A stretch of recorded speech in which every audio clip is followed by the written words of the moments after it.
have a major advantage here just because I have so many friends in the brewing industry. Mm-hmm. So I have a major advantage of people who release things think of me first. And that is a disadvantage of someone who's going to open a beer bar in Ludlow or something that's kind of out of market, because you only make so much, and you only will have so much. Right. And so, for instance, we have Ghoul Ship on tap right now. Right. It hasn't even been released at the brewery, and that took 2 phone calls, which it was all the hard work of Ben Kinney from Allagash, but I was the victor of that spoil. Mm-hmm. But the overwhelming aspect of there are so many different places to get good beer now. We have to do something that they don't.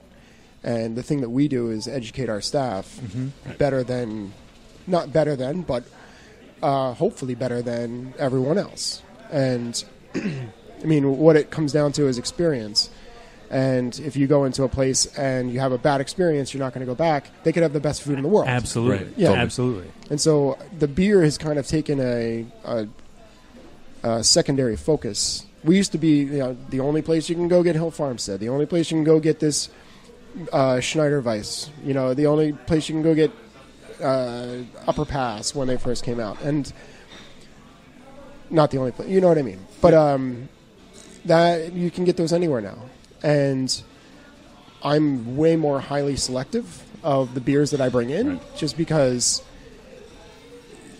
I can be, to be totally honest. Yeah, and I was going to say, because you make it sound easy to just call Rob Todd and say, give me all your Ghoul Ship, but also at the same time you're trying to curate this list that will welcome everybody in, but also educate them on certain styles.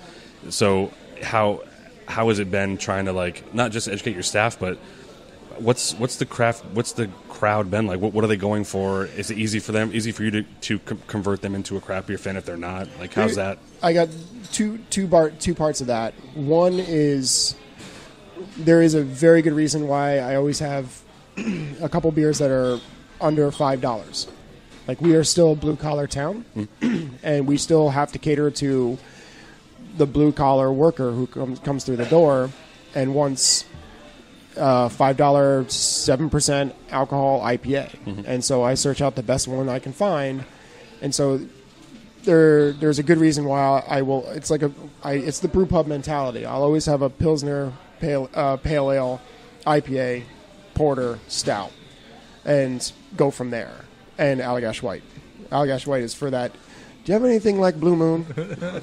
I guess I'm better, and it's $4.50 a pint. Yeah, that's such a solid. Yeah, that's a good choice.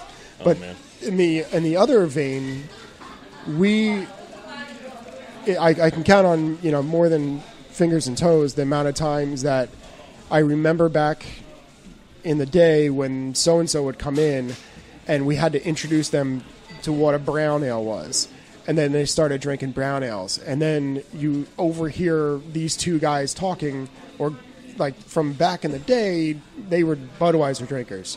And now they're discussing the complexities of this Flemish sour that I just put in their hands. God. And it's awesome. It's great. You're molding minds. Yeah, you're a teacher, the best teacher. Or just getting... Gotta get you drunk, too. But, yeah. But, buy one more pint, please.